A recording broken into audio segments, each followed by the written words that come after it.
बता रहे थे कि गौरांग प्रभु में जो हास्य विनोद की जो कला है वो अद्भुत है। हम सभी जानते हैं कि इस प्रकार प्रभु जी के प्रवचनों में बहुत ही सुंदर तरीके से प्रभु जी वेदों और शास्त्रों का वर्णन करते हैं और अनेक अनेक वर्षों तक प्रभु जी ने राधा गोपीनाथ मंदिर में सेवा कर रहे हैं। वहाँ का जो किचन डिपार्टमेंट है वो भी प्रभु जी के मार्गदर्शन में बहुत ही अच्छे से आगे बढ़ रहा है और साथ ही साथ हमारा जो वाड़ा में गोवर्धन इको विलेज है वहाँ पे भी प्रभु जी बहुत सुंदर सेवा कर रहे हैं। विशेष रूप से वहाँ का जो कंस्ट्रक्शन कार्य है, अभी अभी बहुत सुंदर वहाँ पे मंदिर का निर्माण हुआ और वहाँ पे ठाकुर जी की प्राण प्रतिष्ठा हुई। इस कार्य में भी गौरांग प्रभु ने बहुत ही सुंदर योगदान दिया और देश विदेश में घूमते हुए गौरांग प्रभु कृष्ण भावनामृत का प्रचार करते हैं और इनके मार्गदर्शन में अनेकों भक्त कृष्ण भक्ति के मार्ग में अग्रसर हो रहे हैं। तो आज हम सभी का परम सौभाग्य है कि गौरांग प्रभु आज यहाँ आए हैं और आज हम सभी को अपनी वाणी के द्वारा कृतार्थ करेंगे। तो पुनः एक बार हम प्रभु जी का महामंत्र से स्वागत करेंगे और फिर आज की कथा को हम प्रारंभ करेंगे। हरे कृष्णा कृष्णा कृष्णा हरे हरे, हरे राम राम राम हरे हरे। आज का जो सत्र है ये प्रारंभ हो उसके पहले आप सभी भक्तों से विनंती है अपना मोबाइल फोन साइलेंट या स्विच ऑफ मोड पे रख दीजिए ताकि कथा के दौरान किसी भी प्रकार का कोई डिस्टरबेंस न हो। और जिन माताओं के साथ में छोटे बच्चे हैं उन सभी से मेरी विनंती है कि आप कृपया करके यहाँ से पीछे चले जाएं। वहाँ पे स्क्रीन, बड़ी स्क्रीन लगी हुई है और स्पीकर्स की भी व्यवस्था है। वहाँ आप अपने बच्चों के साथ बिल्कुल कंफर्टेबली बैठ के कथा को श्रवण कर पाएंगे। तो आप सभी से विनंती है कि कृपा करके हॉल के पिछले परिसर में चले जाएं। और अब मैं नम्र विनंती करता हूँ हिज ग्रेस गौरांग प्रभु से कि वे आज की कथा को प्रारंभ करें। हरे कृष्ण। जय राधा माधव कुंज बिहारी, जय राधा माधव कुंज बिहारी, जय राधा माधव कुंज बिहारी, जय राधा माधव कुंज बिहारी, जय गोपी जन वल्लभ गिरिवरधारी, जय गोपी जन वल्लभ गिरिवरधारी, जय गोपी जन वल्लभ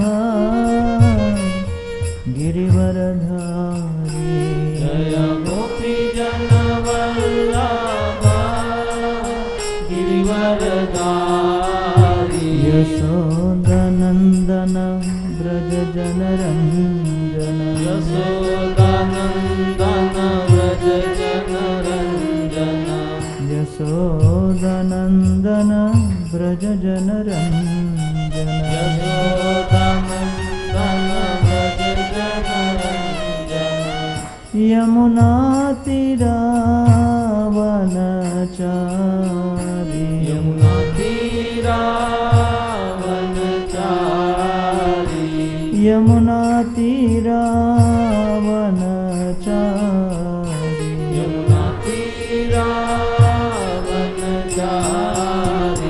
जय राधा माधव कुंज बिहारी, जय राधा माधव कुंज बिहारी, जय राधा माधव कुंज बिहारी, जय राधा माधव कुंज बिहारी, जय गोपी जन वल्लभ गिरिवरधारी, जय गोपी जन वल्लभ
भगवते वासुदेवाय। नमो भगवते वासुदेवाय। ओम नमो भगवते वासुदेवाय। ओम नमो भगवते वासुदेवाय। ओम नमो भगवते वासुदेवाय। ओम नमो भगवते वासुदेवाय। ओम अज्ञानतिमिरन्धस्य ज्ञानाञ्जनशलाकया चक्षुरुन्मिलितं येन तस्मै श्रीगुरवे नमः। नमः ॐ विष्णुपदाय कृष्णप्रेष्ठाय भूतले श्रीमते भक्तिवेदान्त स्वामिनिति नामिने। नमस्ते सरस्वती देवे गौरवाणी प्रचारिणे निर्विशेष शून्यवादी पाश्चात्य देशतारिणे। जय श्री कृष्ण चैतन्य प्रभु नित्यानंद श्री अद्वैत गदाधर श्रीवासदि गौर भक्त वृंद। हरे कृष्णा कृष्णा कृष्णा हरे हरे हरे राम राम राम हरे हरे। जय ग्रंथराज श्रीमद्भागवतम की जय।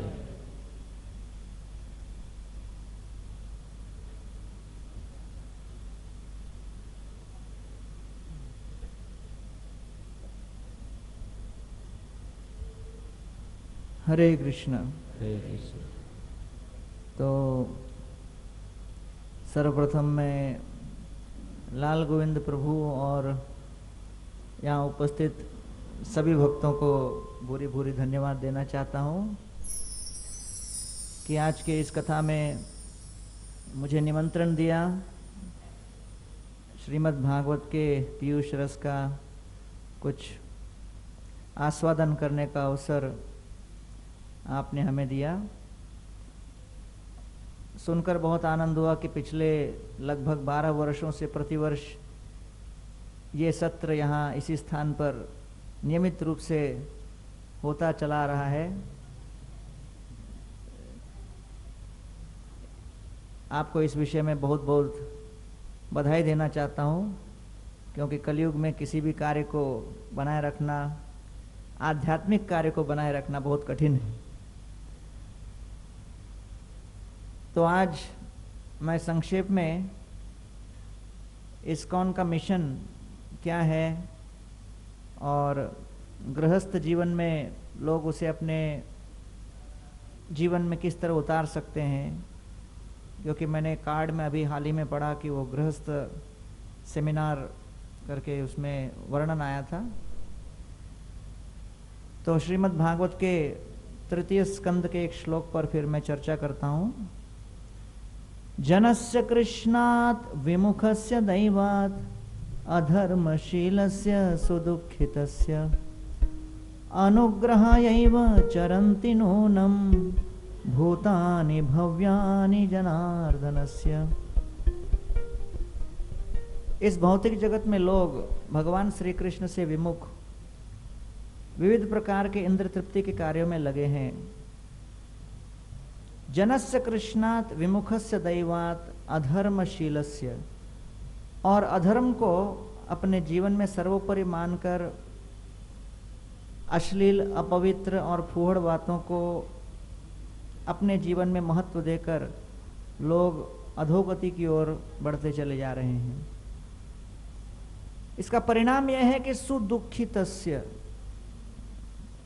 सुख के प्रयास में जब अधर्म का आश्रय कोई ले तो सुख कदापि उसको प्राप्त नहीं हो सकता, वो केवल क्लेश और दुख ही भुगतता है।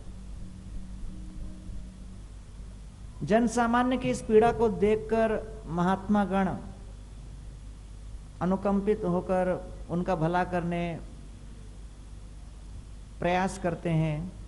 अनुग्रहायैव चरन्ति नूनम, और अनुकंपावश पूरे विश्व भर में ऐसे जीवों को श्रीमद् भागवत का ज्ञान देने भ्रमण करते हैं।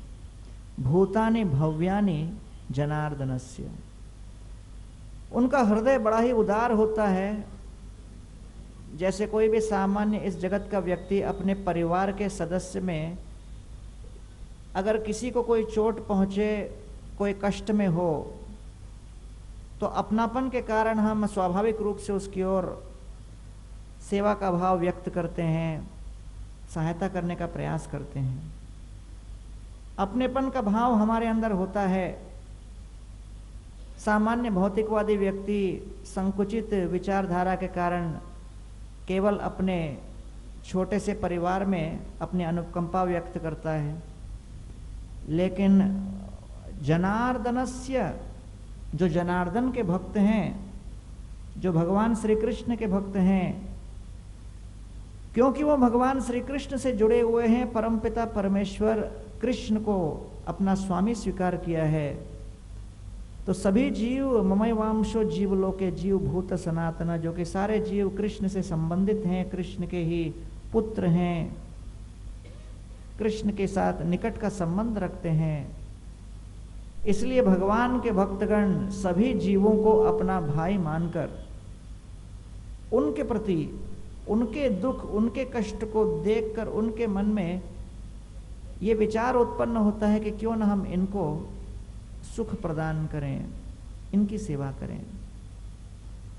तो इसलिए यहां कहा गया है अनुग्रहायैव चरन्ति नूनम भूतानि भव्यानि जनार्दनस्य। तो महात्मागण इस जगत के प्रत्येक जीव को अपने परिवार का सदस्य मानकर, अपने परिवार के सदस्य से अभिन्न मानकर उनकी सेवा में समर्पित हो जाते हैं। और ऐसे ही एक व्यक्तित्व थे कृष्ण कृपा मूर्ति अभय चरणारविंद भक्ति वेदांत स्वामी श्रील प्रभुपाद, जिनके गुरु श्रील सरस्वती ठाकुर ने उनको उपदेश दिया, आदेश दिया 1922 में कि आप पाश्चात्य देश में जाकर श्रीमद् भागवत का प्रचार कीजिए। श्रील प्रभुपाद सन्यास के पश्चात शांतिपुर गए और शांतिपुर में अद्वैत आचार्य के मंदिर में दर्शन लेने गए, आशीर्वाद लेने गए। वहां पर उनके गुरु भाई जो उनसे परिचित थे, उनको देखकर कहने लगे, अरे अभय बाबू, जो कि अब सन्यास हो गए थे, तो स्वामी महाराज नाम हो गया उनका, स्वामी महाराज सुन रहे हैं कि आप अमेरिका जा रहे हो। तो श्रील प्रभुपाद जी ने उत्तर दिया, मैं अमेरिका नहीं जा रहा हूं, श्रीमद् भागवतम अमेरिका जा रहा है, मैं उनका दास बन के जा रहा हूं। ये श्रील प्रभुपाद की चेतना थी, ये उनकी भावना थी कि हृदय में अनुकंपा थी, लेकिन वो समझते थे कि वास्तविक औषधि, वास्तविक दवा ये भागवतम है। तो इसलिए श्रील प्रभुपाद जी श्रीमद् भागवत के कई स्कंद को लेकर, प्रथम स्कंद के कुछ प्रतियों को लेकर अमेरिका चले गए और तत्पश्चात श्रीमद् भागवतम के आधार पर ही पूरे विश्व भर में अंतर्राष्ट्रीय कृष्ण भावनामृत संघ की स्थापना की। तो कई बार लोगों के मन में प्रश्न उठता है कि आपका इस्कॉन का समाज करता क्या है, इस्कॉन के भक्त करते क्या हैं। तो देखा जाए तो 3 प्रमुख कार्यों के वितरण में इस्कॉन लगा हुआ है। जैसे इस श्लोक में आ रहा है, अनुग्रहायैव चरन्ति नूनम भूतानि भव्यानि जनार्दनस्य। अनुग्रह, अनुकंपा व्यक्त करते हुए महात्मागण भ्रमण कर रहे हैं।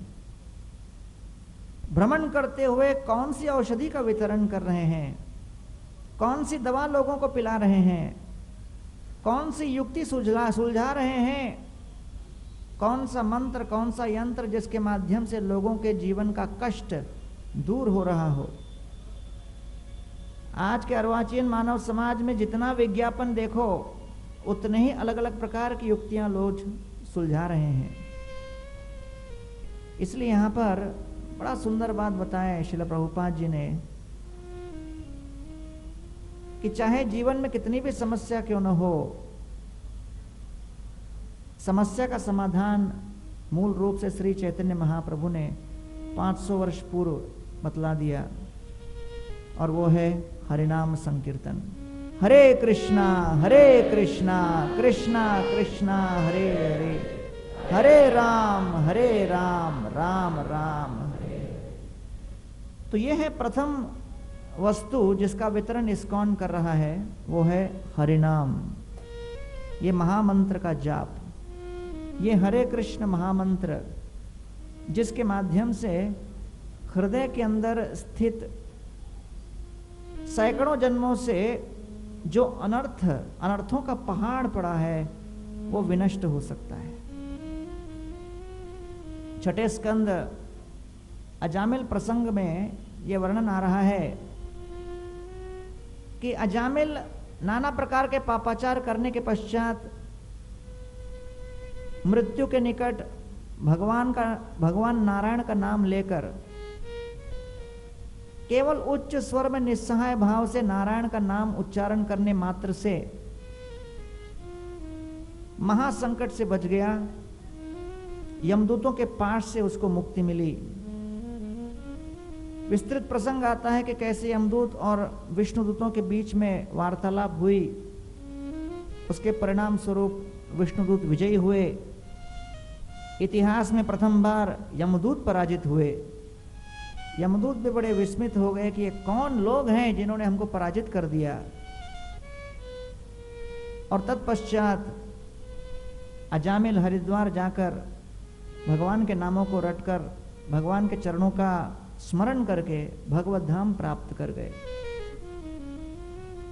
तो उस समय शुकदेव गोस्वामी इस कथा के अंत में कहते हैं, म्रियमाणो हरेर्नाम गृणन पुत्रोपचारितम अजामिलोप्यगद्धाम किम पुनर्श्रद्धया गृणन।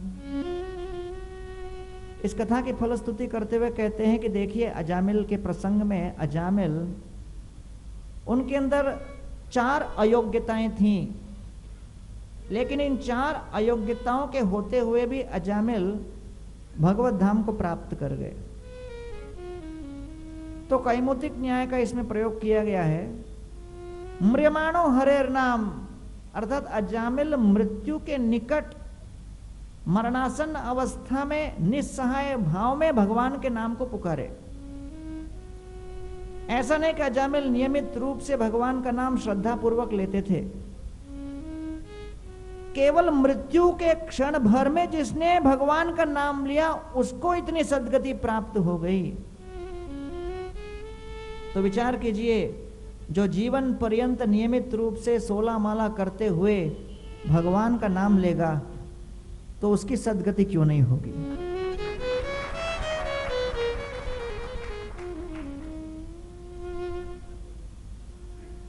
एक सज्जन मुझे पूछ रहे थे कि गीता में कहां भगवान ने कहा है अर्जुन को 16 माला करने, कहीं कहा है क्या? और ये भी वो तर्क कर रहे थे कि ये 16 नंबर क्यों लेके आते हो, क्योंकि भक्ति तो भाव वाली बात होती है। ट्रेन में एक बार मैं जा रहा था, सुबह सुबह जप कर रहा था, सामने के सीट में हमारे एक सज्जन सोए थे। अपने ऊपर कंबल ओढ़ने का प्रयास कर रहे थे वो। उनको लग रहा था कि महामंत्र बहुत जोर से मैं बोल रहा हूं। 5 बजे का समय था और 5 बजे चाहे कितना धीरे भी बोलो, मंत्र तो जोर से ही सुनता है। तो बहुत प्रयास करने के बाद वो कंबल ओढ़ ओढ़ कर जब मंत्र से बच नहीं पाया, अब कंबल क्या करेगा, महामंत्र तो पूरे ब्रह्मांड को भेद देता है। तो उठ के बैठे, मुझे देखे और देखकर बोले, अरे सुबह सुबह तुम्हारे कृष्णा को तो सोने दो यार। तो श्रील प्रभुपाद जी ने इतना सुंदर मार्ग दिया है कि प्रतिदिन नियमित रूप से 16 माला, और वो न्यूनतम कहा है, मैक्सिमम नहीं कहा है, मिनिमम कहा है। तो इसलिए विचार कीजिए कि अजामिल जो केवल मृत्यु के क्षण भगवान का नाम लिए, और अजामिल प्रायश्चित के रूप में जब यमदूत चले जाते हैं उसके पश्चाताप करते हुए कहते हैं कि क्व चाहम कीटम पापम ब्रह्मग्नो निरपत्रपम क्वच नारायणत्येति भगवन्नाम मंगलम। क्वच हम किटव पाप, मैं कितना बड़ा पापी हूं, कितना बड़ा दुष्ट हूं। ब्रह्मग्नो निरपत्रप, मैं तो बड़ा ही निर्लज, ब्राह्मणों के संपूर्ण संस्कार को नष्ट करने वाला। क्वच नारायण त्येति, अरे मैं इतना अधम हूं, भगवान नारायण कितने श्रेष्ठ हैं, निर्मल हैं, पावन हैं, स्वच्छ हैं, दिव्य हैं, लेकिन इतने उच्च पद पर होते हुए भी भगवान अपने नाम के माध्यम से मुझ जैसे निर्लज पापी के जिह्वा को स्पर्श करने के लिए तैयार हो जाते हैं। अगर कोई किसी दूसरे के साथ संपर्क स्थापित करने का प्रयास करे तो सर्वप्रथम हमारे मन में जिज्ञासा होती है कि इस व्यक्ति का बैकग्राउंड क्या है, ये कहां उठता बैठता है, ये पुण्यवान है कि पापात्मा है, इनका परिचय क्या है। तो किसी के विषय में जानने के पश्चात ही हमारे अंदर उनके साथ संपर्क स्थापित करने का साहस होता है। लेकिन यहां पर अजामिल वर्णन कर रहे हैं कि भगवान इतने कृपालु हैं, इतने दयालु हैं कि चाहे पूर्व काल में कितने ही कोटि जन्मों में कितना ही पाप क्यों न किया हो, भगवान बिना विचार किए सीधा उसके जिह्वा पर प्रस्तुत हो जाते हैं और उसको शुद्ध कर देते हैं।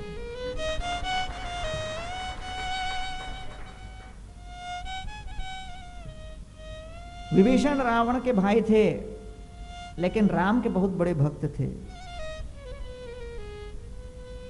एक दिन रावण भटकते हुए विभीषण के घर में चले गए। विभीषण के घर में देखा कि घर के दीवारों पर राम राम राम राम लिखा हुआ है, रामा रामा रामा रामा सब जगह लिख दिया।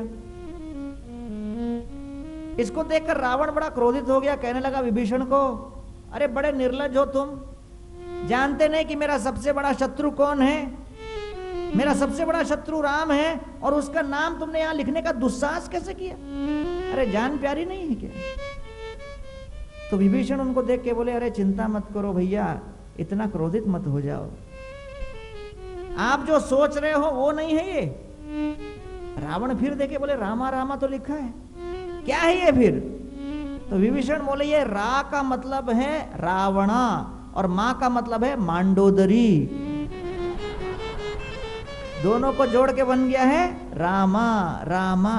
रावण मुस्कुराने लगे, बोले पूरे लंका में हर घर में बोल दो रामा रामा लिखने के लिए। तो विभीषण जैसे भक्त इतने चतुर होते हैं कि रावण को भी प्रचार कार्य में लगा देते हैं। इसलिए प्रभु का नाम बड़ा ही दिव्य, बड़ा ही निर्मल और चित्त को पावन करने वाला होता है। जगन्नाथपुरी में प्रतापरुद्र महाराज सार्वभौम भट्टाचार्य के साथ अपने प्रासाद के शिखर से श्री चैतन्य महाप्रभु और उनके अनुयायियों को बंगाल से पुरी में प्रवेश करते हुए देखकर गदगद हो उठते हैं। प्रतापरुद्र महाराज उड़ीसा के राजा थे, सम्राट थे। जगन्नाथ भगवान के सामने होने वाले हर कीर्तन का दर्शन उन्होंने किया था। जितने श्रेष्ठतम नर्तक कीर्तनिया सब आते थे वो प्रतापरुद्र महाराज के सामने अवश्य अपना संगीत प्रस्तुत करते थे। लेकिन प्रतापरुद्र महाराज ने जो कीर्तन उस दिन देखा, जो हरिनाम की गूंज उन्होंने अपने नेत्रों के सामने दर्शन की, इतिहास में उन्होंने ऐसा कीर्तन कहीं देखा नहीं था। तो प्रतापरुद्र महाराज सार्वभौम भट्टाचार्य को देखकर कहने लगे, ऐछे प्रेम ऐछे नृत्य ऐछे हरि ध्वनि, कहां नहीं देखी ऐछे कहां नहीं सुनी। कहने लगे कि ऐसा प्रेम, ऐसा नृत्य, ऐसा हरिनाम संकीर्तन मैंने न कहीं देखा है न कहीं सुना है। श्रील प्रभुपाद जी उस श्लोक के तात्पर्य में कहते हैं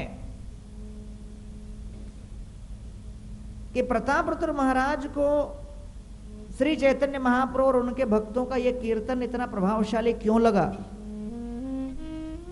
क्या वो संगीतमय था इसलिए? क्या कलात्मक ढंग से उसको प्रस्तुत किया था इसलिए? कहते नहीं, क्योंकि श्री चैतन्य महाप्रभु के सारे अनुयायी प्रामाणिक रूप से भक्ति मार्ग अपना रहे थे और सब नियमों का पालन कर रहे थे, जिसके कारण उनके अंदर इतनी शक्ति थी, इतना तेज था कि उनके एक सामान्य महामंत्र के गूंज से जो भी उसको सुनता उनका हृदय परिवर्तित हो जाता था। तो इसलिए श्री प्रभुपाद जी इस बात पर बल देते हैं कि जब हम महामंत्र का जप करें तो साथ साथ नाम अपराध से मुक्त हो। इन नियमों का सम्यक प्रकार से पालन करें, 4 नियमों का पालन करें और दैनिक रूप से ध्यान पूर्वक एकटक होकर हृदय के भीतर भगवान श्री कृष्ण के चरण कमलों को धारण कर इस महामंत्र को हम जपें। हरे कृष्णा कृष्णा कृष्णा हरे हरे, हरे राम राम राम हरे हरे। तो उस समय प्रतापरुद्र महाराज के इस बात को सुनकर सार्वभौम भट्टाचार्य कहते हैं, भट्टाचार्य कहे ए मधुर वचन, चैतन्य सृष्टि ए प्रेम संकीर्तन। तो कहते हैं कि वास्तव में ये मधुर वचन जो आप सुन रहे हो राजन, ये श्री चैतन्य महाप्रभु की सृष्टि है, इसको कहते हैं प्रेम संकीर्तन। ये प्रेम संकीर्तन है। इस प्रेम संकीर्तन में जो भाग ले वो भाव विभोर हो जाए, इस भव सागर को तर जाए, पार कर जाए। जहां कीर्तन होता है लगता है वो भौतिक जगत है, लेकिन वो कीर्तन का स्थान भौतिक जगत नहीं होता, गोलोक हो जाता है।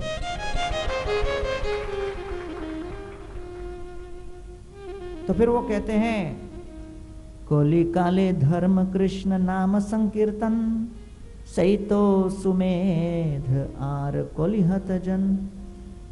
और वो कहते हैं कि कलयुग के लिए धर्म है यह नाम संकीर्तन। जो इस नाम संकीर्तन को अपनाएगा, जो इस हरिनाम संकीर्तन में भाग लेगा, वो वास्तव में सुमेध अर्थात बुद्धिमान है।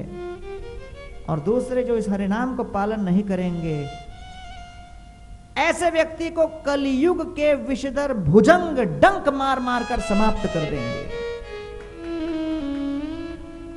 इसलिए कलयुग के लिए सर्वश्रेष्ठ साधन ये हरिनाम संकीर्तन दिया गया है। तो जब हम हरे कृष्ण महामंत्र का जप करते हैं तो हम देखते हैं कि शनै शनै हृदय में परिवर्तन आता है, अनर्थों से मुक्ति प्राप्त होती है। श्रील प्रभुपाद जी पूरे विश्व भर में जो हरिनाम का प्रचार किए, उस हरिनाम संकीर्तन के प्रचार के माध्यम से फिर उन्होंने मंदिरों की स्थापना की। आरंभ किया हरिनाम संकीर्तन से, तत्पश्चात मंदिरों की स्थापना की, सेंटर की स्थापना की। और वो इसलिए जिससे कि भक्तगण एकत्र होकर सामूहिक रूप से आकर इस कथा कीर्तन में भाग ले सकें।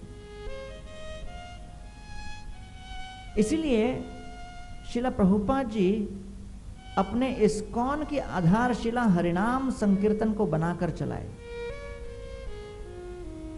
तो श्रीमद् भागवत में बारंबार हम देखेंगे कि इस हरिनाम की प्रधानता को विशेष महत्व दिया जाता है। बलि महाराज के प्रसंग में आता है कि अंत में जब वामन देव बलि महाराज को पराजित कर दिए, बलि महाराज समर्पित हो गए, तत्पश्चात वामन देव शुक्राचार्य को देखकर कहते हैं कि भाई आपने तो बहुत षड्यंत्र रचे, आपने बहुत प्रयास किया, लेकिन फिर भी अंत में यह क्या हुआ? इतना सब षड्यंत्र रचने के बाद भी आप बलि महाराज को बचा नहीं पाए। आपके फॉर्मूला में कहां का गड़बड़ी हो गई? कहीं ना कहीं आपने योजना बनाई जो कि स्खलित हो गई। तो ये सुनकर शुक्राचार्य जो कि इतने बड़े ब्राह्मण थे, वो कहने लगे, मंत्र तस तंत्र तस छिद्रम देश कालार्ह वस्तुतः सर्वं करोति निश्छिद्रम अनुसंकीर्तनम तब। तो कहने लगे कि चाहे कोई कितना भी मंत्रों का उच्चारण करे, चाहे तंत्र हो, देश काल अर्ह वस्तुतः, देश काल पात्र के अनुसार जितना भी वस्तु एकत्र करके पूजा पाठ की सामग्री हो जाए और उसमें चाहे कितनी भी त्रुटि क्यों न हो, सर्वम करोति निश्छिद्रम, अगर उसमें कोई कमी भी आ जाए, त्रुटि भी आ जाए, लेकिन अगर उसमें महामंत्र हो तो वो सारी त्रुटि दूर हो जाती है। अनुसंकीर्तन। तो इसलिए ये महामंत्र कलयुग के लिए विशेष साधन दिया गया है और विशेष रूप से श्री चैतन्य महाप्रभु अपने अनुयायियों के माध्यम से इसकी प्रधानता व्यक्त किए, सिद्ध किए। और इसलिए इस्कॉन संस्था में प्रातः से लेकर रात्रि तक ये हरिनाम संकीर्तन के आधार पर ही हमारे कार्यक्रम चलता है। दशम स्कंद में हम देखते हैं भगवान श्री कृष्ण का नामकरण हुआ और कृष्ण भगवान के नामकरण के पश्चात गर्गाचार्य कृष्ण का नाम देते हैं और कहते हैं कि ये वास्तव में नारायण के जैसे गुण वाला होगा, ये नारायण के गुणों वाला होगा, लेकिन हे नंद महाराज आप फिर भी इनका संरक्षण कीजिए। गोपायस्व समाहिता, नारायण समो गुण ही, नारायण जैसे इनके गुण होंगे, लेकिन फिर भी आपको चाहिए कि आप इनका संरक्षण कीजिए। अर्थात नंद महाराज वात्सल्य भाव से अभिभूत थे और वात्सल्य भाव प्रेम के कारण वो कोई बात समझ नहीं पाए कि गर्गाचार्य इनका नाम वासुदेव दे रहे हैं, इसके पीछे क्या अर्थ हो सकता है, ये विचार नहीं किया, क्योंकि वात्सल्य की इतनी पराकाष्ठा उनके अंदर थी कि वो इस बात को समझ नहीं पाए। कृष्ण चतुर्भुज रूप में प्रकट हुए, कंस के कारागृह में प्रकट होने के पश्चात वसुदेव जी उनको देखकर विविध प्रकार के श्लोक सुनाते हैं, उनकी स्तुतियां करते हैं। फिर कृष्ण कहते हैं मुझे उठाकर ले चलिए और गोकुल महावन में मुझे ले चलिए, मेरा संरक्षण कीजिए। कृष्ण की भी कितनी अनुकंपा है अपने भक्तों के ऊपर। सामान्य व्यक्ति किसी की योग्यता अयोग्यता को देखता है, परखता है, पूर्व काल में किसी ने क्या सेवा की है, उस सेवा में क्या सफलता प्राप्त की है, ये समझकर, ये देखकर ही कोई व्यक्ति उसे विशेष सेवा देते हैं। वसुदेव जी इतने बड़े क्षत्रिय थे, लेकिन आकाशवाणी जब से हुई तब से क्षत्रिय होने पर भी कंस के आक्रमण को वो नकार नहीं पाए। अपनी धर्म पत्नी को विवाह के दिन समय से एक ठीक सा घर भी नहीं दे पाए, महल भी नहीं दे पाए, कारागृह में बंदी बन के रह गए, न पत्नी को बचा पाए न अपने शिष्यों को बचा पाए। तो वसुदेव जी की जीवन की गाथा देखिए कि केवल पराजय की गाथा थी। वसुदेव जी ने अपने जीवन में केवल पराजय ही चखा था, लेकिन फिर भी कृष्ण ने उनको कहा कि मेरे संरक्षण का उत्तरदायित्व मैं आपको देता हूं, अपने हाथ में उठा के मुझे यहां से ले चलो। तो ये अंतर है इस जगत के कोई सामान्य स्वामी में और कृष्ण में, कि कृष्ण ऐसे स्वामी हैं जो कोई भी व्यक्ति कितने भी निचले ही स्तर पर क्यों न हो और कितना ही पराजय को चूमा न हो, भगवान उसको शक्ति देकर आसमान पे चढ़ा सकते हैं। अन्यथा वसुदेव जी का रिकॉर्ड क्या था? कोई सामान्य व्यक्ति भी विचार करेगा कि इनके हाथ में अपने संरक्षण का उत्तरदायित्व दूं कि नहीं। अगर कोई कहे कि हाँ इन्होंने 10 सर्जरी की, 10 में 9 ऊपर ही गए, कौन उनसे सर्जरी करवाएगा? आदमी सोचेगा 10 बार। कृष्ण ने यह नहीं सोचा कि अरे अभी तक तो ये बंदी ही बने थे, कुछ नहीं कर पाए, इनके हाथ में क्यों देना। लेकिन कृष्ण जब सेवा देते हैं तो सेवा के साथ उस सेवा को सफल करने की शक्ति भी देते हैं। ये भगवान श्री कृष्ण की लीला है। तो वसुदेव जी ने मैं अपने मन में यह विचार नहीं किया कि मैं सेवा कैसे करूंगा। कई बार हमारे मन में भी यह प्रश्न उठता है कि अरे ये कार्य मैंने आज तक कभी किया नहीं, या कभी किया भी तो उसमें विफल हुआ। और जितना व्यक्ति किसी कार्य में विफल होता है उतना और भयभीत हो जाता है उस कार्य को फिर करने के लिए, क्योंकि उस विफलता के भय से उसके हाथ पैर कांपने लगते हैं। विफलता की पूर्व स्मृतियां उसके मन में आती हैं, उसके आत्मविश्वास को कुचल डालती हैं, और ऐसा व्यक्ति उस कार्य को फिर करने से घबराता है, उस उत्तरदायित्व को स्वीकार करने से घबराता है। लेकिन यह भय का मूल कारण है अहंकार, क्योंकि हमें लगता है कि मैं करता हूं, मैं विजयी हुआ और मैं पराजित हो गया। इसलिए प्रभुपाद जी छठे स्कंद के वृत्रासुर के प्रसंग में सुंदर बात बताते हैं, both pride in victory and moroseness in defeat are useless. अर्थात विजय में किसी को गर्व करना और पराजय में दुख, क्लेश या म्लानि के चिन्ह व्यक्त करना, ये दोनों निरर्थक है। क्योंकि वास्तव में विजय में और पराजय में हर स्थिति में भगवान श्री कृष्ण ही एकमात्र करता है। इसलिए यहां पर वसुदेव जी बिना हिचक के कृष्ण को अपने हाथ में उठा लिए, और जैसे ही वसुदेव जी ने कृष्ण को अपने हाथ में उठाए, भागवत वर्णन करता है, ता कृष्ण वाहे वसुदेव आगते स्वयं व्यवर्तन्त यथा तमोरवे। जैसे ही कृष्ण को अपने हाथ में उठाए, उनके चरणों की बेड़ियां टूट गईं, जेल के द्वार खुल गए, और जेल के जितने वहां कारागृह को घेर कर खड़े हुए कंस के अनुचर थे, वो सब सैनिक सो गए। मथुरा के सारे निवासी सोए हुए थे,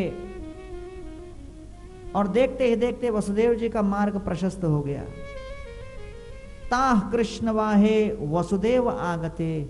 जैसे ही कृष्ण को अपने हस्त कमल में वहन किया, स्वयं व्यवर्तन्त यथा तमोरवे। जैसे अरुणोदय के वेला में रात्रि का अंधकार अपने आप समाप्त हो जाता है, दूर हो जाता है, वैसे ही जितनी बाधाएं वसुदेव जी के मार्ग में थीं, केवल कृष्ण के स्पर्श मात्र से, कृष्ण को अपने हाथ में उठाने मात्र से वो सारी अड़चनें दूर हो गई। इसीलिए श्रील प्रभुपाद जी हमको कहते हैं कि प्रातःकालीन रात के शयन के पश्चात उठने के बाद, स्नान आदि करने के पश्चात सर्वप्रथम हमें अपने मन में कृष्ण को उठाना है। जैसे वसुदेव जी ने कृष्ण को अपने हाथ में उठाया तो सारी बाधाएं दूर हो गई, वैसे प्रातःकाल उठने के पश्चात जब हम अपने हाथ में माला लेकर कृष्ण का नाम लेंगे और भगवान श्री कृष्ण को अपने मन में उठाएंगे तो दिवस भर की सारी बाधाएं दूर हो जाएंगी, और देखते ही देखते मार्ग प्रशस्त हो जाएगा। इसलिए श्रील प्रभुपाद जी इसको कहते थे मॉर्निंग प्रोग्राम, या प्रातः काल के नाम जप की प्रक्रिया। हरे कृष्णा कृष्णा कृष्णा हरे हरे, हरे राम राम राम हरे। तो ये महामंत्र बड़ा ही शक्तिशाली है, और दैनिक रूप से इस मंत्र का जब हम जप करते हैं तो इसका विशेष प्रभाव पड़ता है। तो इस्कॉन वास्तव में इस महामंत्र के कीर्तन के प्रचार में लगा हुआ है। विश्व भर में इस मंत्र का कीर्तन हो रहा है, देश विदेश में इस मंत्र का कीर्तन हो रहा है। श्रील प्रभुपाद जी जब पूरे विश्व में कीर्तन करते हुए भ्रमण कर रहे थे, लोग आकर पूछते थे कि ये क्या है। ये पाश्चात्य देश के लोग समझ नहीं पाते कि ये धोती कुर्ता में कौन लोग घूम रहे हैं। अमेरिका में धोती को देखकर लोगों को लगता है लोग बेडशीट पहनकर घूम रहे हैं, और प्रभुपाद जी को समझाना पड़ता था कि वास्तव में ये कलयुग के लिए मुख्य साधन है। हरिनाम करते हुए भक्तों को पकड़ के जेल में डाल दिया ऑस्ट्रेलिया में। भक्तों ने प्रभुपाद जी को चिट्ठी लिखा कि लॉयर $7,000 मांग रहा है हमको जेल से निकालने के लिए, अब क्या करें। प्रभुपाद ने कहा लॉयर को 1 पैसा मत दो, जेल के अंदर हो सब लोग मिलकर प्रतिदिन कीर्तन करो जोर जोर से। केवल कीर्तन करने मात्र से आप लोग जेल से छूट जाओगे। तो 7-8 भक्त थे, रोज धुआंधार कीर्तन करने लगे। उनके कीर्तन को देखकर जेल के दूसरे कैदी सोचे हम क्यों बोर हो रहे हैं, हम भी करते हैं। वो लोग भी लग गए। अब बाकी लोगों को कीर्तन करता देखकर जो जेल के गार्ड्स थे, सिपाही बोले अरे हम भी करते हैं। तो एक दिन जेल का वार्डन घूमते हुए आया, और जैसे ही वार्डन प्रवेश किया तो जेल का एक सिपाही वार्डन को देख के बोलता है हरि बोल। जेल का वार्डन बोला यहाँ पर कुछ बहुत बड़ा गड़बड़ चल रहा है। जांच पड़ताल की मालूम पड़ा रोज कीर्तन हो रहा है। 7-8 भक्तों को अलग से बुलाया, बोलता है आपको रिहा करते हैं हम लोग जेल से। बोले क्यों? क्योंकि जितना गड़बड़ आप बाहर नहीं करते उससे ज्यादा अंदर कर रहे हो। तो ये हरिनाम संकीर्तन की शक्ति है जो न केवल इस भौतिक जगत लेकिन सीधे भौतिक जगत के जेल से उठाकर हमको आध्यात्मिक जगत तक पहुंचा देगी। इसलिए जाना है वैकुंठ धाम, गोलोक धाम, और टिकट है हरिनाम। तो इसलिए हम कहते हैं चिता और चिंता में एक बिंदु का अंतर है। चिता तो मृत्यु के पश्चात मृत शव को एक बार जलाती है, लेकिन चिंता तो जीवित व्यक्ति को क्षण क्षण भर जीवन भर जलाती है। लेकिन फिर भी कलयुग के लोग समझते नहीं कि चिंता से मुक्त होने के लिए एक ही मार्ग है, वो है चिंतन, और वो है कृष्ण नाम का चिंतन। हरे कृष्णा कृष्णा कृष्णा हरे हरे, हरे राम राम राम हरे हरे। तो दूसरा कार्य जो इस्कॉन कर रहा है हरिनाम के वितरण के अलावा, वो है गीता भागवत का प्रचार, हरि कथा का प्रचार। पहला है कृष्ण नाम और दूसरा है कृष्ण कथा। तो श्रीमद् भागवत में वर्णन आता है कि श्रीमद् भागवतम इतना शक्तिशाली ग्रंथ है कि केवल इसके प्रतिदिन दैनिक पठन से, श्रवण से, अध्ययन से हृदय में परिवर्तन आ सकता है, हृदय में क्रांति मच सकती है। शृण्वत श्रद्धया नित्यं गृणतश्च स्वचेष्टितं कालेन नाति दीर्घेन भगवान विशते हृदि। परीक्षित महाराज इस बात की पुष्टि करते हैं, शृण्वत श्रद्धया नित्यम, भागवत को श्रद्धा पूर्वक श्रवण करना चाहिए, पठन करना चाहिए नित्यम प्रतिदिन। गृणतश्च स्वचेष्टितम, और कुछ विशेष प्रयास करके भागवत को पढ़ने का प्रयास करना चाहिए। One should put some effort. गृणतश्च स्वचेष्टितम, और ऐसा हम करेंगे कालेन न अति दीर्घेन, निकट भविष्य में भगवान विशते हृदय, केवल भागवत के पाठ से, भागवत के श्रवण से, भागवत के अध्ययन से भगवान हमारे हृदय में प्रविष्ट हो जाएंगे। यह है श्रीमद् भागवत की शक्ति। तो इसलिए श्रीमद् भागवत के 10वें स्कंद में वर्णन आता है, यत शृण्वतोपैति अरतिर्वितृष्णा सत्वं च शुद्ध्यत अचिरेण पुंस भक्तिं हरौ तत्पुरुषे च सख्यं तदेव हारं वदमन्यसे चेत्। यत शृण्वतो अपैति अरतिर्वितृष्णा, श्रीमद् भागवत के श्रवण करने मात्र से 5 लाभ उत्पन्न होते हैं। यत शृण्वतो अपैति अरतिर। जो अरति है अर्थात भागवत सुनने के प्रति जो एक आलस है वो समाप्त हो जाता है, वो दूर हो जाता है। अरति का अर्थ है कि किसी वस्तु के प्रति कोई प्रेम न हो, आसक्ति न हो।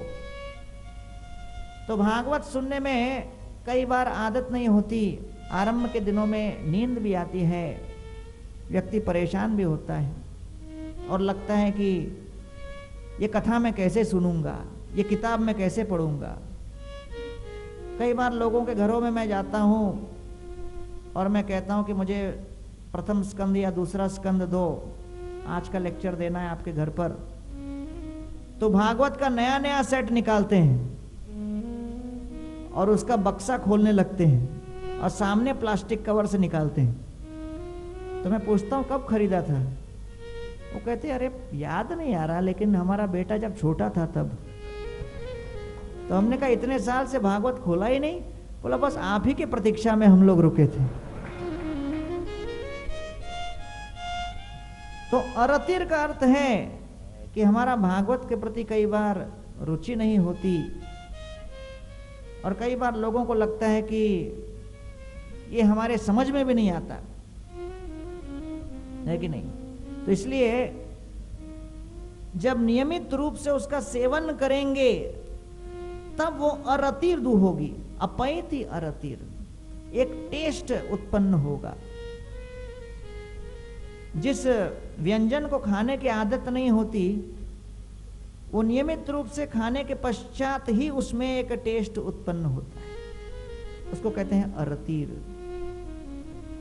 अवितृष्णा का अर्थ होता है कि जितने भौतिक कल्मश हैं, इच्छाएं हैं, उन इच्छाओं का नाश होता है। कई बार लोगों को लगता है कि मैं धन कमाऊं तो संतुष्ट हो जाऊंगा। एक सज्जन मुझे मिले, बहुत बड़े करोड़पति, भारत के बड़े बड़े उद्योगपतियों में से श्रेष्ठ, बाहर गांव रहते हैं। एक बार आके मुझे मिले, कहने लगे मेरे पास तो इतना धन है, इतना धन है, प्रचुर मात्रा में धन है कि मानो सागर की भांति। जितना धन मेरे पास है सागर के जल की भांति है, लेकिन क्या करें, जैसे सागर का जल नमकीन होता है, प्यास नहीं बुझाती। ये कितना भी कमाओ मेरी प्यास बुझती नहीं।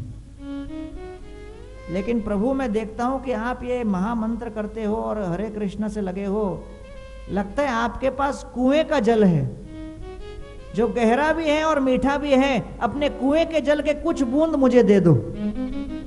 मैंने कहा जरूर ले लो, और आप भी जरा सागर के थोड़े बूंद हमको दे दो।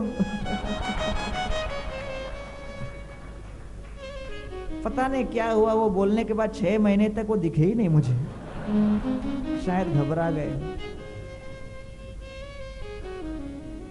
लेकिन कई बार मन में इतनी तृष्णाएं होती है, लगता है कि अब ये भी पाएंगे वो भी पाएंगे। कथा सुनते हुए भी मन निरंतर आंदोलित होता रहता है, 14 लोगों का भ्रमण करता रहता है कि कहां इच्छा की पूर्ति हो। लेकिन नियमित रूप से कथा के श्रवण से वितृष्णा धीरे धीरे वो सारी तृष्णाएं समाप्त होंगी, नष्ट होंगी। सत्वम च शुद्ध्यति, धीरे धीरे सत्व गुण की वृद्धि भी होगी। ये तीसरा गुण है कथा का। रजोगुण तमोगुण समाप्त होगा, सत्व गुण प्रकट होगा। भागवत में वर्णन आया है, एवं प्रसन्न मनसो भगवत भक्ति योगतः। जब सत्व गुण से उठकर शुद्ध सत्व के स्तर पर आते हैं, भिद्यते हृदय ग्रंथि छिद्यन्ते सर्व संशया, हृदय ग्रंथि नष्ट होती है, तब जाके भक्ति हृदय के भीतर प्रकट होती है। तब प्रसन्न मनसो, तब हम वास्तव में प्रसन्नता क्या है इसका अनुभव करने लगते हैं।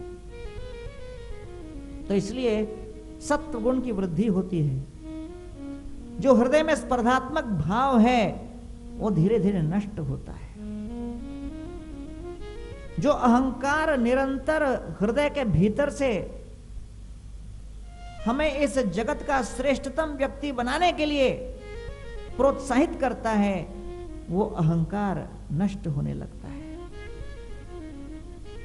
जगत में लोगों की एक तुलनात्मक वृत्ति होती है। चाहे भगवान कितना कुछ हमें न दे, कितना भी दे दे, हम लोग देखते हैं दूसरों को कितना दिया है, अपना नहीं देखते, दूसरों का देखते हैं।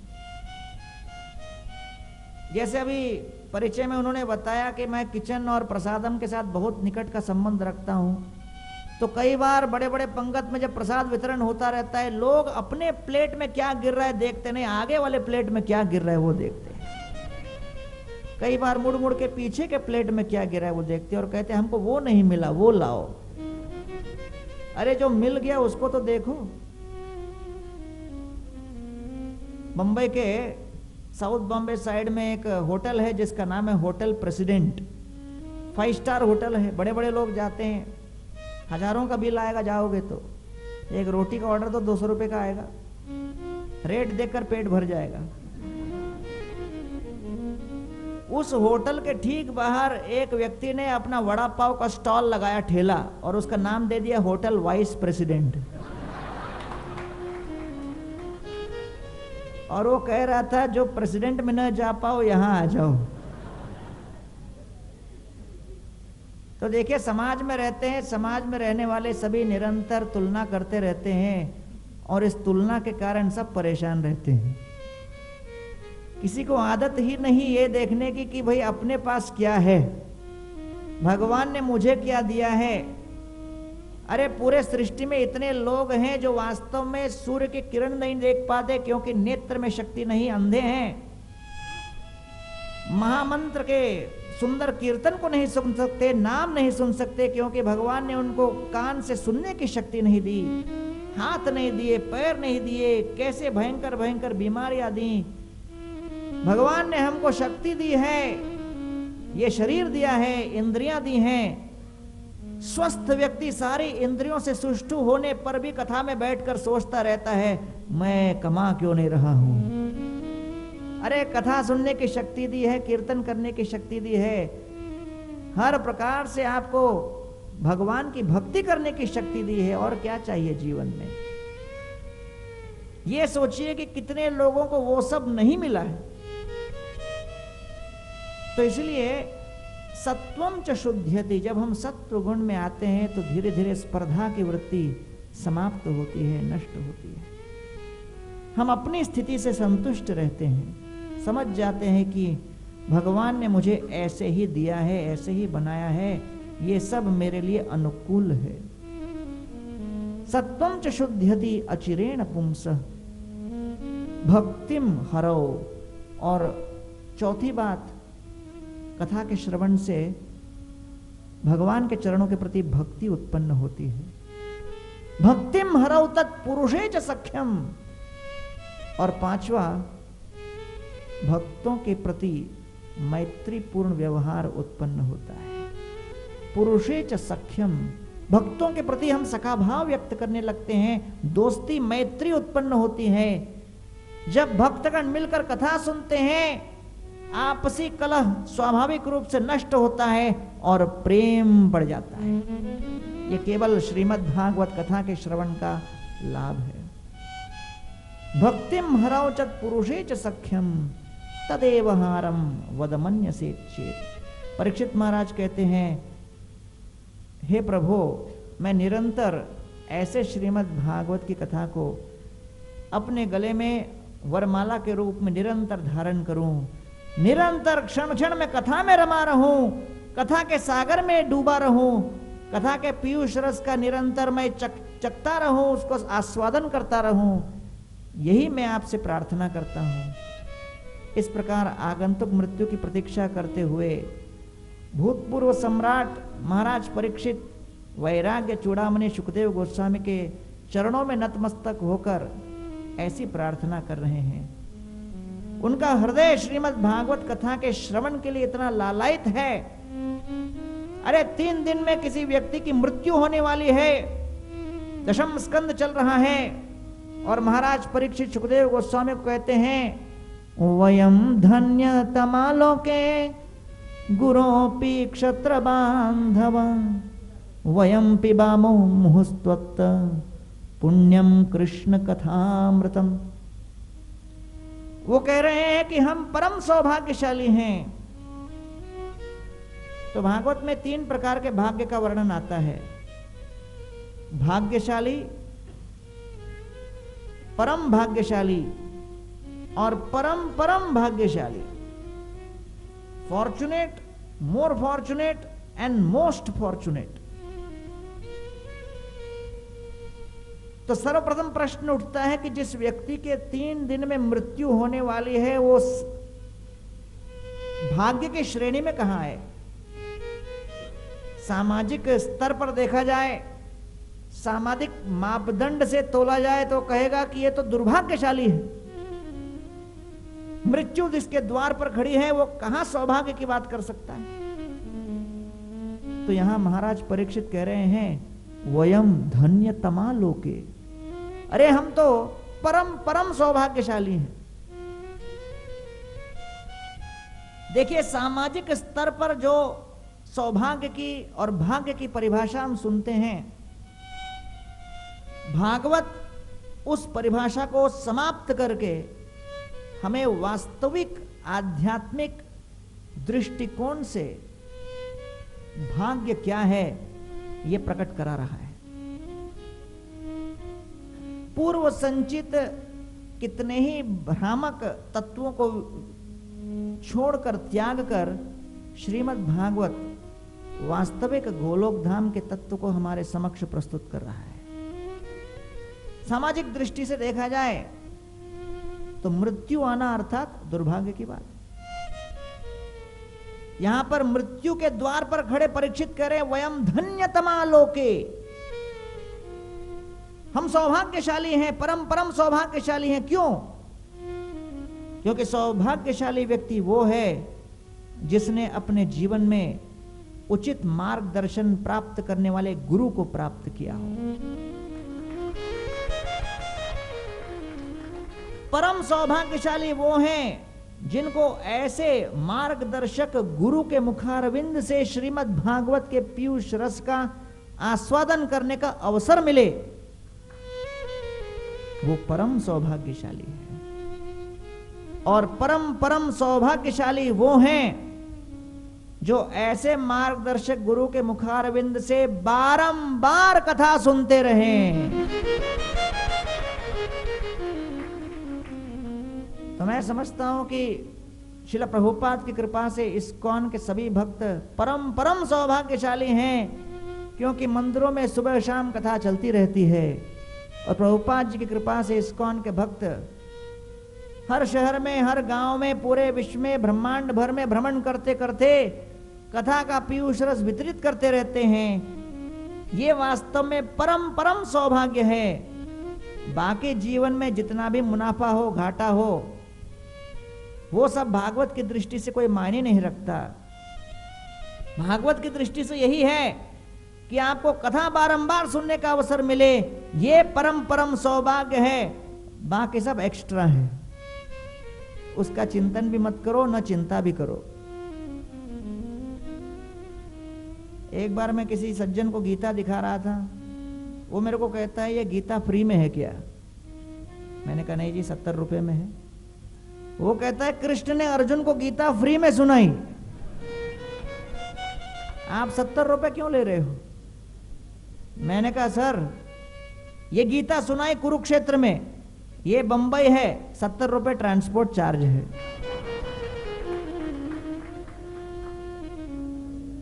तो कई बार लोगों को लगता है कि ये गीता, ये भागवत, ये सभी वास्तव में इतने महत्व के नहीं हैं। धन कमाने का अवसर मिले, ये सौभाग्य की बात है। कथा सुनने का अवसर मिले, ये तो सामान्य बात है। लेकिन भागवत इसके ठीक विपरीत दृष्टिकोण को प्रस्तुत कर रहा है। बाकी अन्य कोई अवसर मिले न मिले, अन्य किसी संपत्ति को अर्जित करने का अवसर मिले न मिले, क्षण क्षण आपको कथा के हीरे मोतियों को अर्जन करने का अवसर मिले, ये आपका परम सौभाग्य है। तो इसलिए यहां पर लाल गोविंद प्रभु और उनके पूरे टीम की कृपा से आपको साल भर ऐसे जबरदस्त सौभाग्य का अवसर प्राप्त होता है। तो हम लाल गोविंद प्रभु के भी बड़े आभारी हैं।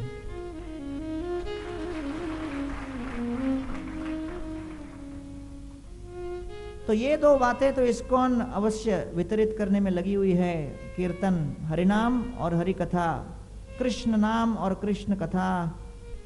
और तीसरे के विषय में तो अधिक चर्चा करने की आवश्यकता नहीं, वो है कृष्ण प्रसाद, क्योंकि उसका वर्णन आरंभ करेंगे तो लोगों को लगेगा अभी कथा समाप्त हो गई है। प्रसाद का समय आ गया है। तो लेकिन प्रसाद बहुत महत्वपूर्ण है, क्योंकि प्रसाद के माध्यम से मस्तिष्क स्पष्ट होता है, शुद्ध होता है। इसलिए मैं कहता हूं कि जीव का भविष्य किसी घर के किचन में डिसाइड होता है। अगर उस घर के किचन में ऐसे पकवान बने जो कि मांसाहारी हो, कांदा लहसुन से युक्त हो, तो जीव का भविष्य क्या होगा भगवान जाने या यमराज जाने। लेकिन उसी घर के किचन में अगर बिना कांदा लहसुन के शाकाहारी भोजन प्रेम से बने और जगन्नाथ बलदेव सुभद्रा को, गौर निताय को, राधा कृष्ण को, किन्हीं भी घर में डीटीज हो, जो भी हो, उनको अगर अर्पित हो, तो परिवार के सारे सदस्य गोलोक नहीं जाएंगे तो और कहां जाएंगे।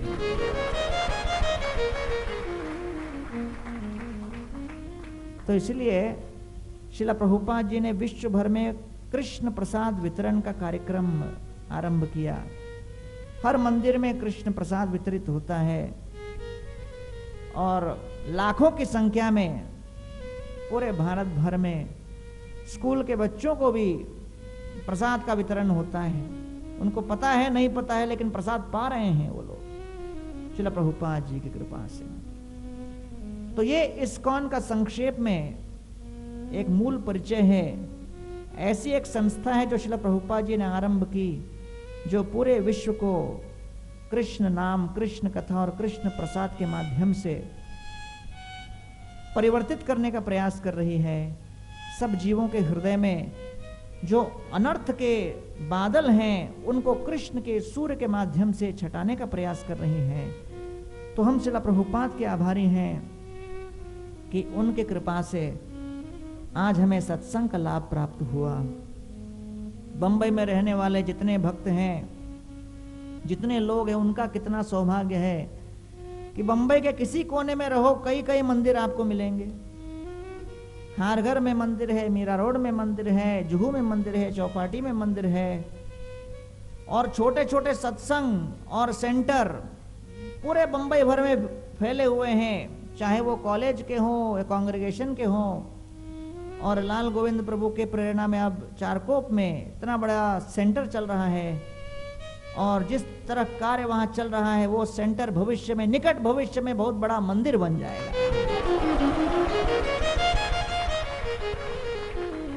क्योंकि श्रीमद् भागवत के आधारशिला पर कोई भी कार्य आरंभ किया जाए तो वो सफल नहीं होगा तो क्या होगा। तो इसलिए मैं लाल गोविंद प्रभु और उनके सभी परिवार के सदस्यों को बहुत धन्यवाद देता हूँ। मैं इनको कई वर्षों से जानता हूँ, जब ये डायमंड मार्केट में थे और चौपाटी में आया करते थे, तभी मुझे लगा नहीं कि एक दिन इस तरह वो इतने बड़े कथाकार बन जाएंगे और ज़बरदस्त कथा वो करने लगेंगे। उनके पिताजी से भी मैं बहुत वर्षों से परिचित हूँ, और कितना सुंदर कार्य ये कर रहे हैं। पूरे विश्व को इसकी आवश्यकता है। और आज ही वो बता रहे थे कि उनके निर्देशन में कितने ही लोग अब ट्रेन हो रहे हैं, जो वो भी भागवत कथा का पीयूष रस वितरित कर सकें, लोगों को ये गीता भागवत का ज्ञान दे सकें।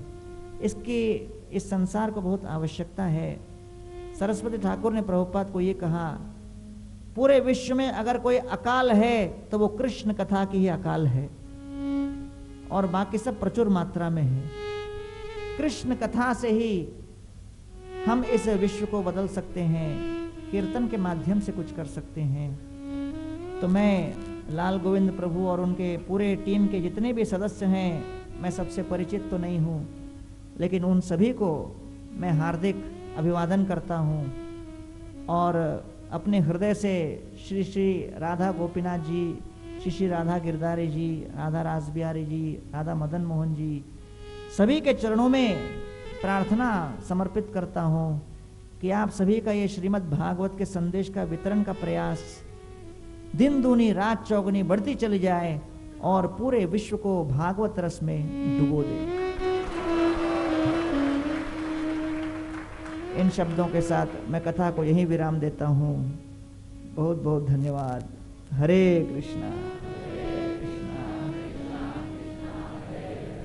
हरे राम राम राम। मैं जानता हूँ आप लोग लंबी लंबी कथाएं सुनने के आदी हैं, लेकिन महाराज जी ने मेरे को कथा के सिवा कुछ और दूसरे कार्य में भी लगा के रखा है, तो मैंने पहले ही प्रभु को बोल दिया था कि मैं 1 घंटे से अधिक कथा नहीं दे पाऊंगा। हो सकता है किसी दिन आपके आशीर्वाद से और कथा करने का अवसर मिले, तो मैं प्रभु जी से निवेदन करूंगा कि कथा को और आगे बढ़ाएं। हरे कृष्ण हरे कृष्ण।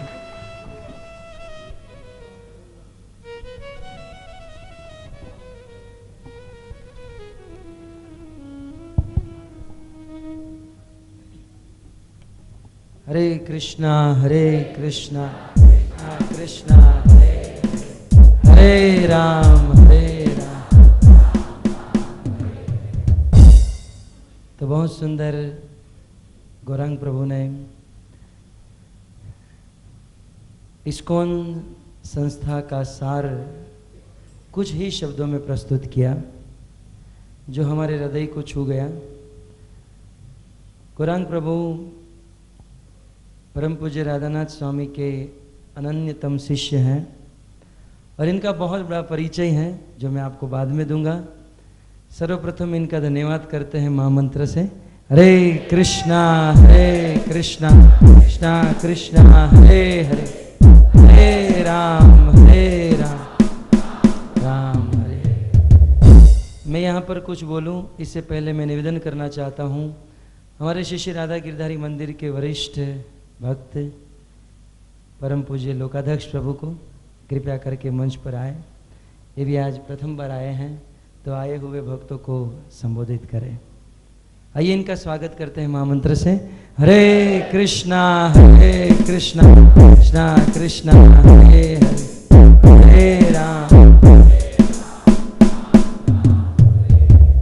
बहुत वर्ष पहले जब मैं भक्ति में आ रहा था तो मैं ड्रामा करता था और ड्रामा का मुख्य रोल मेरा होता था, और उस ड्रामा में मैं एक बिगड़ा हुआ कॉलेज बॉय हुआ करता था और ये मेरे गुरु हुआ करते थे ड्रामा में।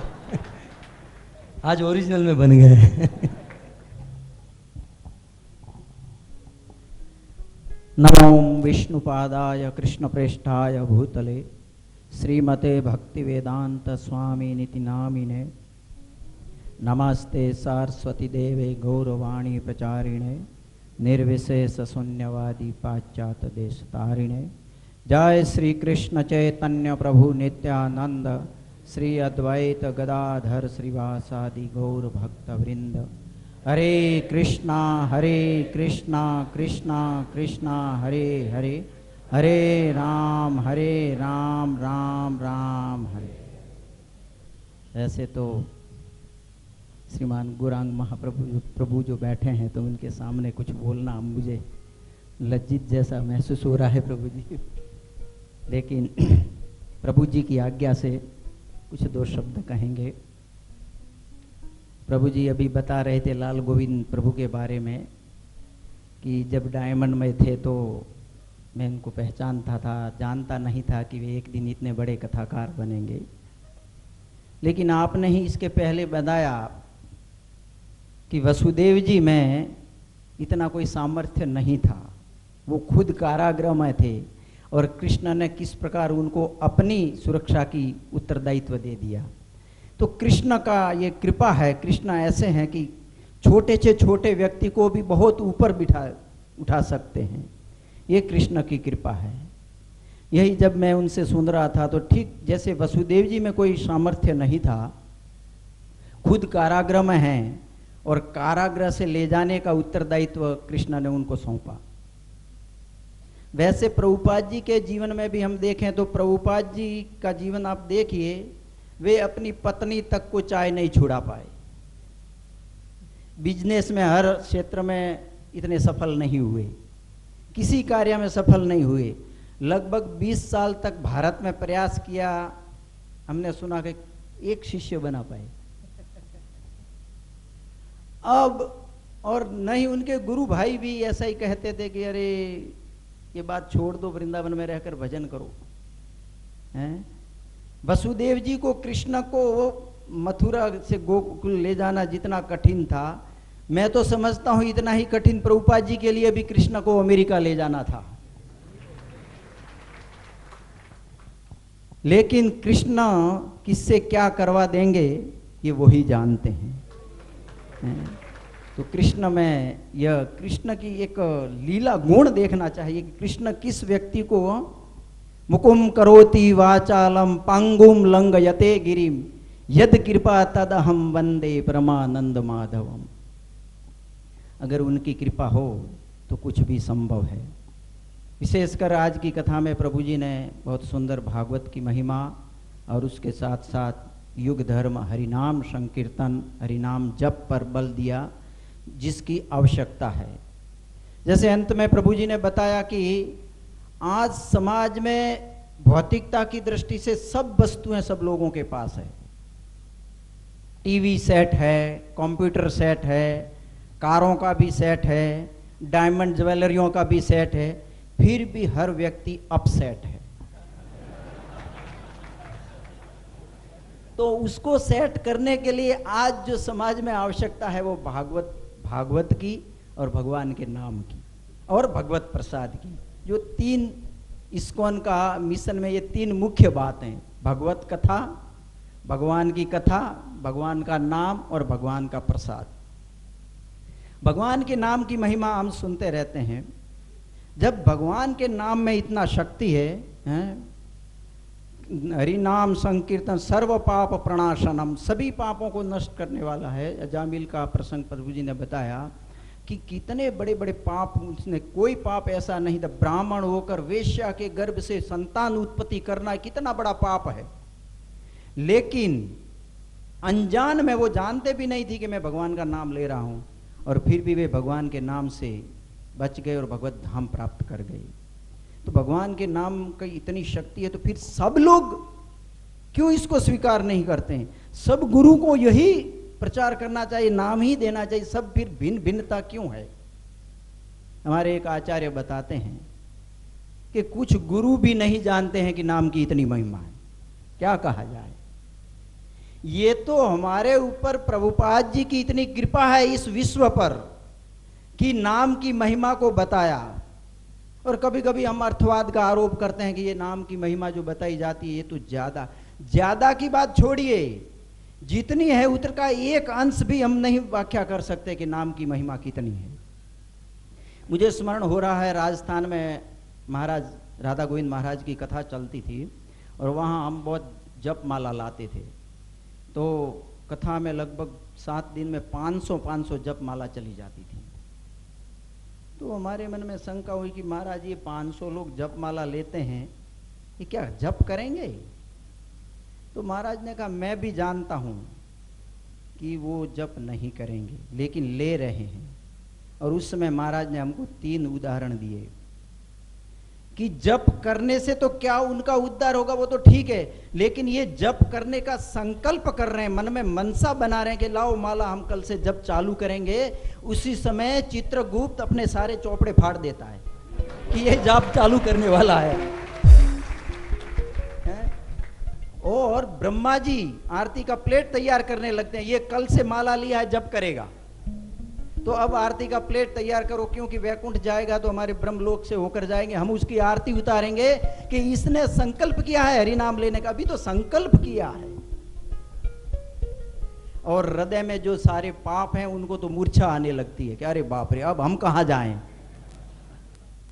बहुत बहुत पापों के प्रायश्चित हमारे शास्त्रों में हैं, बहुत सारे व्रत हैं, बहुत सारा बताया गया प्रायश्चित के बारे में। भले उससे पाप नष्ट होता है, लेकिन पाप करने की प्रवृत्ति जो हमारे हृदय में पड़ी हुई है वो भगवान नाम के बिना नष्ट नहीं हो सकती। इसलिए भगवान नाम सर्वोपरि है। जैसे अभी रात्रि हो गई है, बोरीवली में जितने इलेक्ट्रिक की दुकानें हैं सब लाइट जला दो, अंदर पड़ा है उसको भी जला दो, होरिजन लैंप हजार के लैंप जला दो, कुछ जितने लाइट थंबे हैं नगर पालिका की लाइट सब जला दो, लेकिन फिर भी दिन नहीं होगा, वो रात्रि ही रहेगी। दिन तो जब होगा जब सूर्य उदय होगा।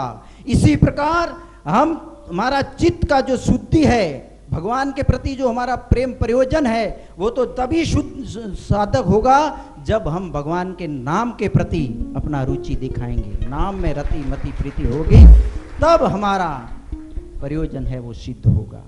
हमारा प्रयोजन है कृष्ण प्रेम प्राप्त करना, लेकिन जब तक हमारे नाम के प्रति हमारा रुचि नहीं है, नाम में हम रति मति नहीं लगा रहे, तब तक ये संभव नहीं। तो प्रभु ज़्यादा मैं नहीं कह रहा हूँ, यहाँ पर आए सभी भक्तों से निवेदन, प्राय भक्त हैं जो जप नहीं करते हैं, कृपा करके नाम की महिमा सुनने के बाद इसको अपने हृदय संगम करें और अपना उद्धार करें। चैतन्य महाप्रभु का वाणी है, जारे देखो तारे कहो कृष्ण उपदेश। सबको कृष्ण का उपदेश क्या है? उनका नाम लेना है। उनकी शिक्षा है सर्वधर्मान परित्यज्यम माम एकम शरणम व्रज। भगवान कृष्ण की शरण लेना, और कृष्ण कलयुग में शरण लेना मतलब भगवान के नाम की शरण लेना है।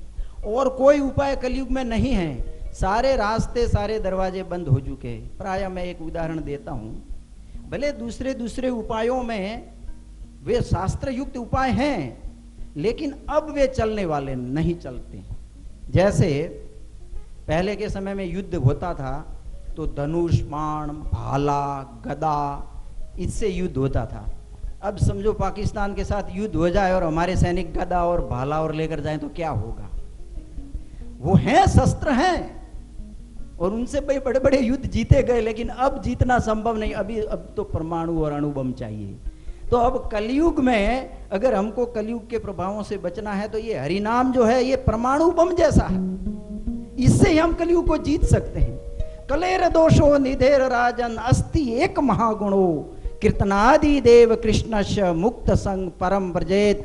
हरे कृष्णा कृष्णा कृष्णा हरे हरे, हरे राम राम राम हरे हरे। बहुत बहुत धन्यवाद हिज ग्रेस लाल गोविंद प्रभु का, और बहुत बहुत आभारी हैं हम हिज ग्रेस गौरांग प्रभु के, जिन्होंने आकर हमें कृतार्थ किया। तो इसके लिए मैं चाहता हूं कि एक बार और गौरांग प्रभु का स्वागत किया जाए हरे कृष्ण महामंत्र से। हरे कृष्णा कृष्णा कृष्णा हरे हरे, हरे राम राम राम हरे। हरे कृष्ण। धन्यवाद करते हैं लोकाध्यक्ष प्रभु का, जिन्होंने बहुत सुंदर यहाँ पर संबोधित किया। आप सब जानते हैं यहाँ पर पिछले 12 वर्ष से ये कार्यक्रम चल रहा है। मूल रूप से भागवत कथा एक यज्ञ के समान है, और इस दुनिया में हम कितना भी अच्छा कार्य करें, वह कार्य सफल तब माना जाता है जब उस कार्य के दौरान कोई महापुरुष, कोई संत या कोई भक्त उस कार्य में प्रवेश करे। तो आज हम 12 वर्ष से जब यहाँ पर कार्यक्रम कर रहे हैं, ये महायज्ञ कर रहे हैं, आज पूज्य गौरांग प्रभु हमारे बीच में आए हैं। आज हमारे हृदय में ऐसा लग रहा है कि हमारा यह यज्ञ पूर्ण रूप से सफल हो रहा है। बलि महाराज के यज्ञ में जब भगवान वामन देव पधारे तो बलि महाराज ने यही कहा था कि हे प्रभु, आपके आगमन से मेरे पितृ तृप्त हो गए। वैसे भी अभी पितृपक्ष चल रहा है श्राद्ध पक्ष चल रहा है, और ऐसे महात्मा के आगमन से वास्तव में पितृ तृप्त हो जाते हैं और भूमि पवित्र हो जाती है, क्योंकि ऐसे संत तीर्थम कुर्वन्ति तीर्थानि, तीर्थ को भी तीर्थ बनाते हैं।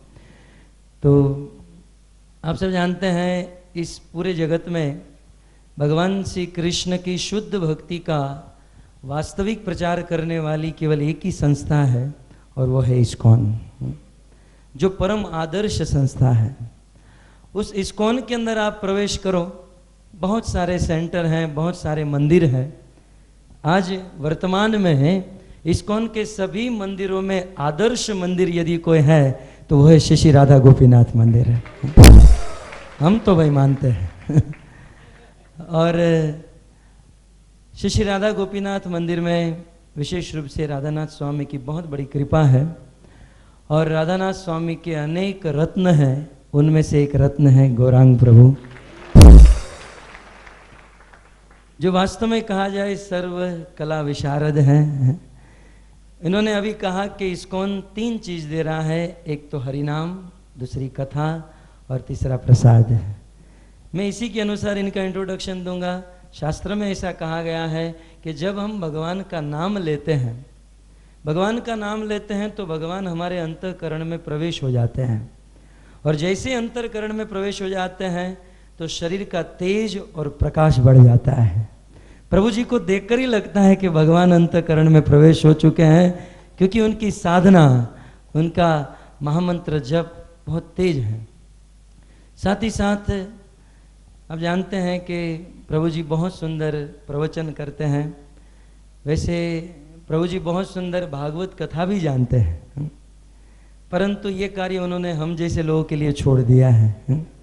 वो कथा इतना नहीं करते हैं, केवल छोटा सा लेक्चर करते हैं ताकि हम लोग कथा कर सके। और साथ ही साथ प्रभु जी जो है श्री श्री राधा गोपीनाथ मंदिर में अनेकों ब्रह्मचारी एवं गृहस्थ भक्तों का जो किचन है, वो किचन डिपार्टमेंट के हेड हैं प्रभु जी, और बहुत सुंदर यूथ प्रीचिंग करते हैं, कांग्रीगेशन प्रीचिंग करते हैं, और न केवल भारत में अपितु विश्व भर में कृष्ण भक्ति का प्रचार करते हैं। और आप लोगों ने सुना होगा वाड़ा में बहुत सुंदर गोवर्धन विला है। ये जो गोवर्धन विला जो है, गोवर्धन फार्म, उनका पूरा कंस्ट्रक्शन जो है गौरांग प्रभु के हाथों से हुआ है, उनके मार्गदर्शन में हुआ है। और इतना ही नहीं, 2 महीने पहले WIDC मीटिंग में अनेकों भक्तों के द्वारा पूज्य गौरांग प्रभु को WIDC मीटिंग के चेयरमैन के रूप में चुना गया है। एक से एक विस्फोट होते हैं इनके। और अब नेक्स्ट, अब तक का तो आपको पता चल गया, अब नेक्स्ट है इनका अगला प्रोजेक्ट है थाना में। बहुत बड़ी लैंड है और वहाँ पर वो प्रीचिंग डेवलप कर रहे हैं। तो आइए भगवान से प्रार्थना करते हैं कि जल्द से जल्द थाना का प्रोजेक्ट भी ऊपर आए और हम सब लोग इनका लाभ ले सके। हरे कृष्णा कृष्णा हरे हरे राम। हमने किसी से सुना था कलाकार और कथाकार बहुत भाव खाते हैं। थोड़ी सी कला आ जाए तो 2-3 बार तो निमंत्रण देना ही पड़ता है। इतने कुछ गुण होने के बाद भी गौरांग प्रभु इतने सरल है। मेरा इनके साथ जितना परिचय है मैं जानता हूँ। पिछले कुछ दिनों पहले वे हमें मिले थे, मैं उन्हें मिला था और मैंने कहा प्रभु जी ऐसे हमारा श्रवण उत्सव है, आप आइए। बस जैसे ही मैंने कहा आप आइए, प्रभु जी ने कहा ठीक है, मैं शुक्रवार के दिन आ जाऊँगा। तो प्रभु जी की हम पर बहुत बड़ी कृपा है कि अपने जीवन का अमूल्य समय, जो बहुत जगह पर व्यस्त हैं, फिर भी वे समय निकाल कर यहाँ पर आए, संबोधित किया। और प्रभु जी के चरणों में मैं निवेदन करता हूँ, प्रार्थना करता हूँ कि इसी प्रकार प्रभु जी आप हमारे लिए समय निकालते रहें, बार बार आते रहें, क्योंकि यहाँ के सब लोग आपको चाहते हैं और खास करके मैं आपका फैन हूँ। तो आइए हम सब लोग महामंत्र के साथ प्रभु जी को बार बार यहाँ पर आने के लिए निमंत्रण करेंगे। कृष्णा हरे कृष्णा कृष्णा हरे राम हरे राम राम। श्री गौरांग प्रभु की की हिदाय गौर प्रेमानंदे। आप सभी लोग अपने अपने स्थान पर बने रहें। मैं निवेदन करता हूँ पंच तत्व प्रिय प्रभु से, आज जितने भी अतिथि आए हैं, डोनर्स आए हैं, उनको वे यहाँ पर बुलाएंगे और उनका सम्मान करेंगे।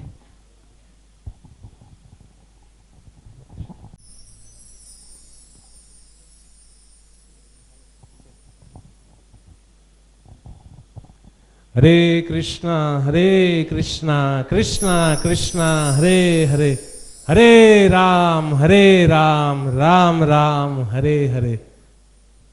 हरे कृष्णा कृष्णा कृष्णा कृष्णा हरे हरे, हरे राम राम राम हरे हरे। तो बहुत धन्यवाद महेंद्र भाई का, बहुत ही सुंदर इन्होंने सहयोग किया है। तत्पश्चात करता हूं श्रीमती शांता केशव भट्ट माता जी से कि वे यहाँ आए। मैं एक एक करके सभी के नाम लेता हूं, आप सभी यहाँ आइए क्योंकि अभी हमें भागवत आरती भी करनी है।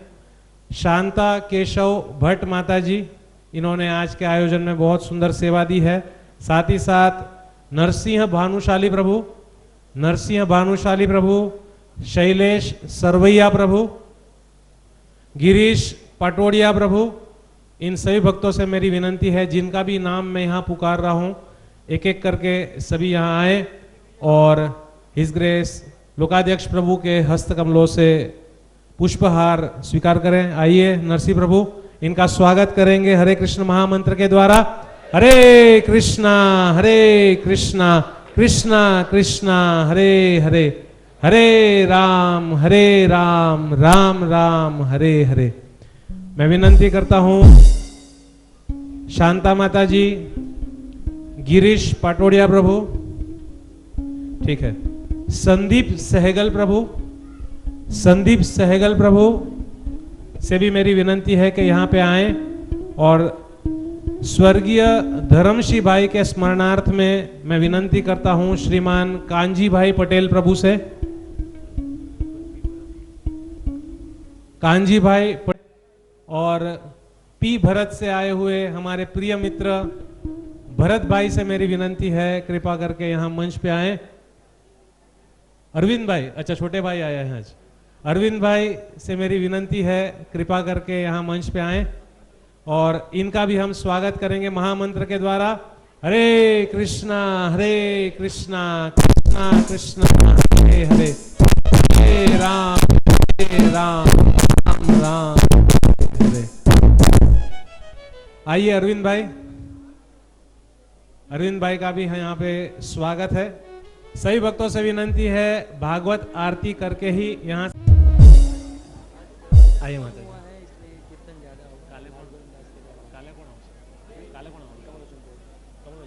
हरे कृष्णा कृष्णा कृष्णा हरे हरे, हरे राम राम राम हरे हरे, हरे कृष्णा कृष्णा हरे कृष्ण हरे।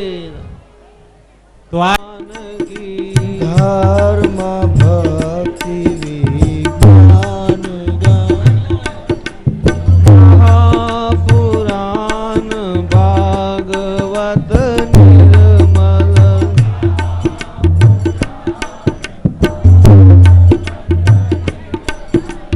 सुख मुख विगलित निगम कल्प फल कल्प फल परमानंद सुधारसमय कल परमानंद सुधारसमय कल लीला रति रस रस निदान की लीला रति रस रस निधान की मत निद्रित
राम